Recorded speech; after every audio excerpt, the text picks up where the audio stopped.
When the power goes out and the whole house falls dark, most folks fumble around, light a single candle, and then squint in the gloom, because one little candle hardly seems to light anything at all, just a small dim circle around itself while the rest of the room stays black. But my people, who often light our evenings by candle and lamp, know an old trick, a simple, almost magical trick, that takes that one small candle and makes it light a whole room, bright and warm, for hours. And it costs nothing but a couple of things you already have in your house. Once you know this, you'll never again sit squinting in the dark beside a candle that barely lights your hand. So let me show you exactly how it's done. Let me get right into it. Here is the whole secret, and it comes down to two simple ideas working together. The first is reflection, catching the candle's light that would otherwise be wasted and throwing it back into the room. And the second is magnifying and spreading that light, taking the small flame and making its glow reach further. Put those two together, and one humble candle lights a room like you wouldn't believe. Let me take you through each one. Start with the reflection, for it's the simplest and does the most good. Think about a candle sitting alone in the middle of a room. That flame throws its light out in every direction all the way around, and a great deal of that light goes off into directions where you don't need it, off behind the candle, off into a dark corner, wasted. So the trick is to catch that wasted light and throw it back where you want it. And the finest thing for that is a mirror. You set your candle in front of a mirror, close behind it, and something wonderful happens. All that light that was heading off backward, away from you, strikes the mirror and bounces right back into the room, so you get near double the light from the very same flame. The mirror catches what would have been wasted and doubles it back to you. It's the simplest thing in the world, a candle set before a mirror, and it near doubles your light for free. This is why the old folks so often place their candles and lamps in front of mirrors or in sconces with a shiny reflecting backing, not just for prettiness, but because it was clever, practical light making, catching every bit of the precious flame and sending it where it was needed. And you can do this same catching and throwing back all around the room, not just with a mirror. Anything bright and light-colored reflects light. This is a great secret of a well-lit room by candle. Light-colored walls, a white or pale wall, throw the candle's light back into the room, while dark walls drink it up and swallow it. A room with pale walls will be far, far brighter by candlelight than the same room with dark walls, for the pale walls are all reflecting that light back at you again and again, bouncing it around the room. Anything shiny or pale, a light wall, a white cloth, a bit of polished metal, a mirror, all of it catches the candle's light and throws it back, adding to the brightness. So the first great principle is to surround your candle with things that reflect, and never let its precious light be swallowed up and wasted in the dark. Now the second idea is the truly clever one, the one that feels like real magic when you first see it, and it's the heart of the whole trick. You take the candle and you place in front of it a clear glass jar or bottle filled with water, or a round clear glass globe of water. And that globe of water does something remarkable. It acts as a lens. The light of the flame passes through that curved globe of water and is bent and gathered and magnified and thrown forward, focused and brightened, so that a beam of much stronger concentrated light shines out where you aim it. The water-filled globe takes the small, soft glow of the candle and magnifies it into a much brighter, focused light. This is a very old trick indeed, one that craftsmen and lace makers and cobblers and all who did fine, close work by candlelight relied upon for centuries. They would set a glass globe of water between the candle and their work, and it would focus and magnify the candle's light onto their hands, giving them bright, strong light to see the fine work by, from just a single, small flame. A candle behind a globe of water throws far more usable light than a bare candle ever could, and folks use this for hundreds of years to do the finest close work by the dimmest light. So now put the two together and you have the whole trick. A candle with a mirror or a light wall behind it to catch and double its light, and a glass globe of water in front of it to magnify and focus and throw that light forward. That single small flame, reflected and doubled behind, magnified and cast forward before, now lights a whole room or a whole workspace bright and warm, doing the work of several bare candles, all from the one humble flame. It's a beautiful old bit of cleverness, using nothing but a mirror and a jar of water, things any home already has, to multiply the light of a single candle many times over. And there's a deep satisfaction in it, in getting so much from so little through simple knowledge. Now let me give you a few more of the old tricks for getting the most light from your candles and lamps, for they all add up. Keep your wick trimmed, for this matters more than folks know. A wick that's too long burns with a smoky, dim, guttering flame, but a wick trimmed short and neat burns clean and bright, giving far more light and less smoke. So keep those wicks trimmed. Place your light up high, for a candle set up on a shelf or a high stand, or a lamp hung up, casts its light down over a much wider area than one sitting low on a table, lighting the whole room rather than just the tabletop. Gather your candles together when you need more light. For several candles clustered close, throw a fine, bright pool of light for a task, far more than one spread here and there about the room. And use the right kind of candle for the job, a good solid candle with a proper wick that burns long and steady and bright, for a cheap pour candle gutters and smokes and gives little. These are small things, but the old folks who lived by candlelight knew every one of them, for when light was precious and hard-won, you learned to get every last bit of brightness from every flame.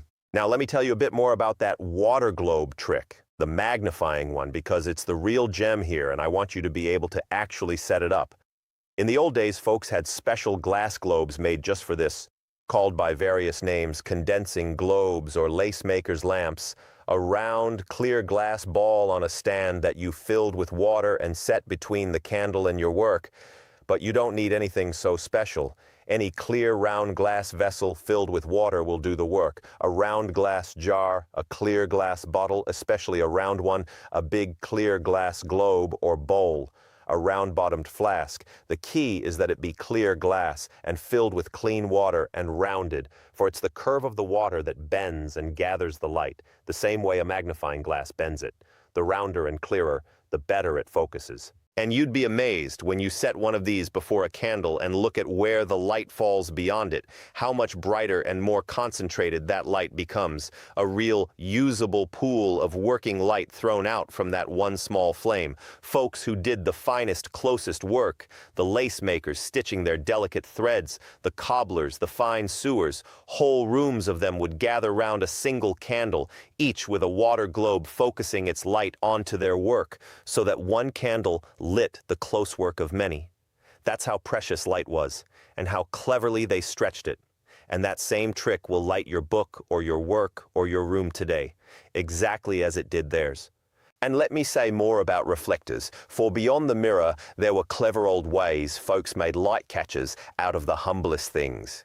A piece of bright polished tin or metal set behind a candle throws the light back just as a mirror does, and the old lanterns and sconces often had a curved, shiny metal back for exactly this, curved so as to gather the light and throw it forward in a beam. Even a bit of white paper or a pale cloth set behind the flame helps catch and return the light. The principle is always the same. Put something bright behind the flame to catch the light that would escape backward and send it forward to you. So you needn't have a fine mirror, a shined-up bit of tin, a white card, a pale cloth, any of them presses that wasted backward light back into service. The old folks who wasted nothing, wasted not even the light that shone the wrong way, but caught it all and turned it to use. Now I've spoken mostly of candles, but I'd be remiss not to mention the oil lamp, for it was the great workhorse of light in the old home, brighter and longer lasting than a candle, and all these same tricks apply to it just as well. A good oil lamp, with its wick and its glass chimney, throws a fine, steady, bright light, far more than a single candle, and burning its oil slow, it lights a room for many hours on a small amount of fuel. And the best lamps had all this cleverness built right in, a bright reflector behind to double the light, and that glass chimney which not only kept the flame steady and safe, but helped the flame burn brighter and cleaner. Some even had a reflector shaped like a curved, shiny bowl behind them, gathering all the light and casting it out into the room. So the oil lamp is really this same wisdom, the catching and casting of a flame's light, all built into one fine tool. If you keep a good oil lamp and the fuel for it, along with your candles, you've a warm, bright light for your evenings that owes nothing to any wire or grid, and with the reflector behind and perhaps a light wall to bounce it, it'll light a room warmly for hours on end. I remember the evenings of my childhood, lit by the soft, warm glow of lamp and candle, and how they were not dim and gloomy, as folks might imagine, but warm and golden and bright enough for all we needed: the reading, the sewing, the games, the talk. My mother knew just where to set the lamp so its light spread furthest, up on its shelf with the light wall behind it, throwing the glow back across the whole room. There was a mirror that caught and doubled the light of a candle on the wall. It was never the harsh, flat brightness of the electric light, but something warmer and gentler, and to my mind, far more beautiful. The whole family gathered into that pool of soft golden light, while the dark pressed at the windows, and I never once thought of it as doing without. It was simply light, warm, and good, and sufficient, made by our own means, and there was a deep coziness in it that I've rarely felt in a room lit by a switch. That's a thing I wish for you to know, that gentle golden evening light, and the quiet capability of making your own light warm and bright from a single humble flame and a bit of old cleverness. Now I must stop and be the honest, careful neighbor with you, and I must be very serious for a spell, because we are talking about open flame in the home, and fire is the one thing above all others that I will not let you be careless with. Fire has burned down more homes and taken more lives than near anything, and a candle is a small open flame that must always, always be treated with the greatest care and respect. So hear these safety rules, everyone, for they matter more than any trick I've shown you. Never ever leave a burning candle unattended, not for a moment. When you leave the room, you put it out. When you go to sleep, every candle is out, everyone, without fail. A candle left burning while you sleep or while the room is empty is how homes burn and families die, and it is never, ever worth the risk. Keep your candle well away from anything that can catch fire, and I mean well away from curtains, from cloth, from paper, from anything at all that could burn, for a candle set too near a curtain that a breeze can blow into the flame is a house fire waiting to happen. Set your candle on a stable, steady, non-burnable surface, in a proper holder that will not tip, for a candle that tips over is a fire loose in your home. And now especially, with this trick, take care that your globe of water is set steady and stable and cannot tip or be knocked into the flame. Keep candles far from where children or animals can reach them or knock them over, for a child or a pet near an open flame is a terrible danger. Keep them clear of drafts that can blow the flame about. Never place a candle beneath a shelf or anything hanging above it that the heat and flame could catch. And keep the room aired with fresh air, for any flame burning indoors uses up the air and should never burn in a sealed, closed space. And when you put a candle out, it's best to snuff it rather than blow it, for blowing can send bits of hot wax and spark flying. Have a way to put out a fire close at hand always, whenever there's open flame in your home. I give you all these rules not to frighten you off, but because I care about you and your family, and open flame is simply not a thing to ever be careless with. Respect the fire, follow every one of these rules without fail, and a candle is a safe and gentle light. Grow careless with it even once, and it can cost you everything. So please, take the fire seriously, always. With all that said, as seriously as I can say it, let me tell you why I love this old knowledge and want to share it with you, beyond just the lighting of a room. Because there's something in it deeper than candles. It's the whole spirit of the old way, of getting a great deal from very little through simple cleverness and knowledge. Most folks now, when they want light, simply flip a switch and think no more about it, wholly dependent on the power and the grid, and utterly helpless the moment it fails, sitting in the dark, not knowing what to do. But there's a whole world of old knowledge about making light for yourself, from candle and lamp and flame, that made folks independent and capable, able to light their homes warmly and well by their own means, beholden to no power company at all. And this trick, the mirror and the water globe, is a perfect little jewel of that old cleverness, taking the humble candle that most folks think so weak and dim, and showing how, with a bit of knowledge, it can light a whole room bright and warm. That's the old way all over. Not helplessness without the machine, but capability, cleverness, and self-reliance, getting what you need from simple things and simple knowledge. And there's a beauty in candlelight itself that we've near forgotten, worth saying too. The warm, soft, golden, living light of a flame is a gentle and beautiful thing, kind to the eyes, warm to the heart, gathering a family close into its glow of an evening in a way the harsh, bright electric light never quite does. There's a peace in a room lit by the soft flicker of candle and lamp, an old and homely comfort that many folks have never once known in their whole lives. So this knowledge isn't only for the emergency when the power fails. It's for the simple pleasure and peace of a room lit the old, warm way of an evening, the family gathered close in the gentle golden glow. Let me leave you with a picture of how to set the whole thing up at its best, so you can put it all together in your own home.